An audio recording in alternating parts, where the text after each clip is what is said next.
DJ Sports.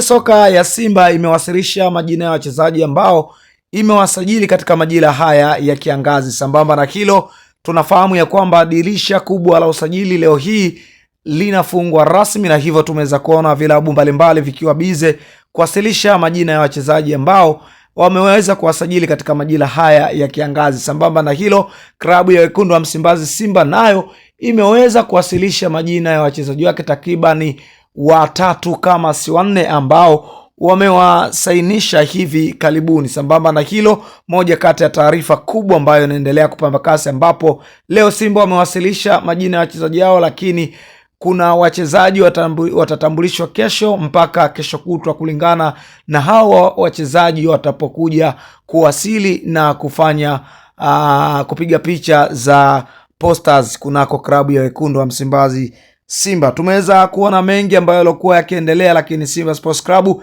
imeweza kuboresha kikosi chake kwa aina yake, na hivyo tumeweza kuona kwamba targeti kubwa ya Simba Sports Club ni striker namba 9, lakini pia kwenye kiungo namba 10, lakini pia namba 6. Hata hivyo, Simba Sports Club imeweza kumuongeza beki wakati, naye atatambulishwa pengine hapo kesho panapo majaliwa. Simba Sports Club imekamilisha usajili wake hivi karibuni, na hivi karibuni watakwenda kuwatambulisha rasmi hao wachezaji, lakini majina yao tayari yametumwa katika mamlaka husika na wameweza kuingizwa katika system kama wachezaji wa klabu ya soka ya Simba, ama maingizo mapya kunako klabu ya soka ya Simba kwenye majira haya ya kiangazi, yani dirisha kubwa la usajili.